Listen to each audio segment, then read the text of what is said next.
Hello everybody and welcome back to another video. In this video we will be taking a look at the big reactors mod.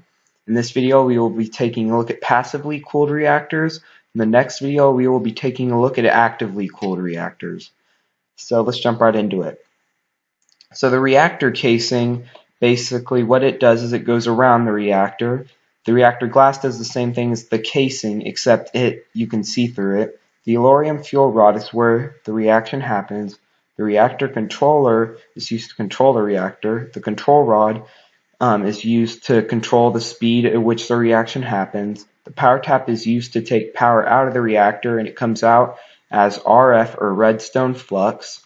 The reactor access port you use to put in fuel and take out waste. The reactor rednet port you can use to connect some machines from Mine Factory Reloaded to basically control the reactor without you there. The computer port can be used to connect computers from the mod computer craft. So I'm going to show you how to make a super simple 3x3 reactor, and I'm going to explain all the parts of it to you.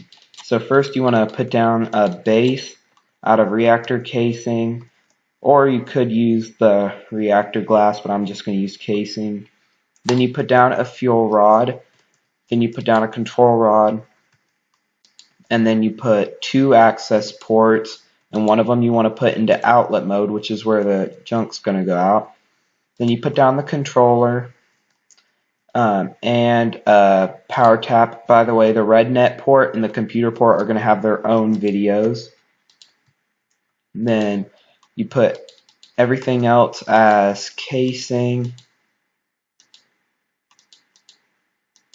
And as you can see, the multi-block has been completed.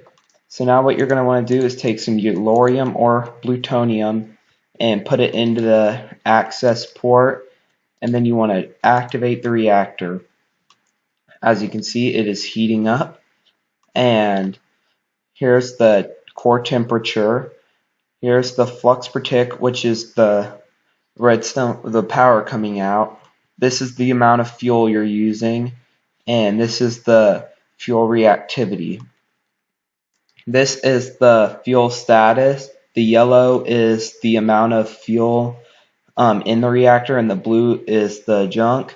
This is the casing heat, the core heat, and then this is the buffer.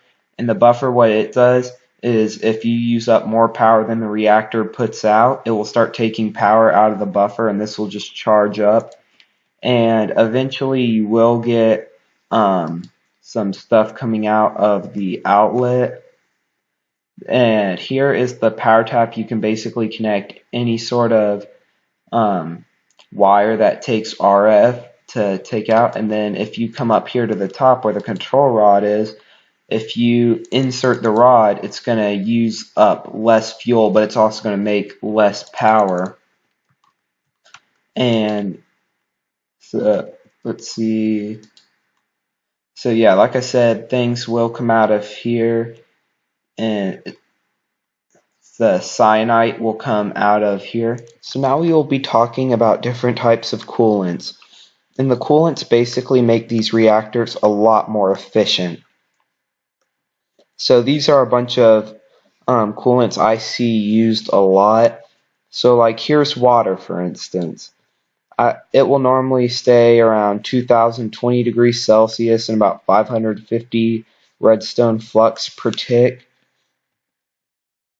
Another one I see used a lot is resonant ender, which will keep it around 450 and 1.4 thousand RF per tick.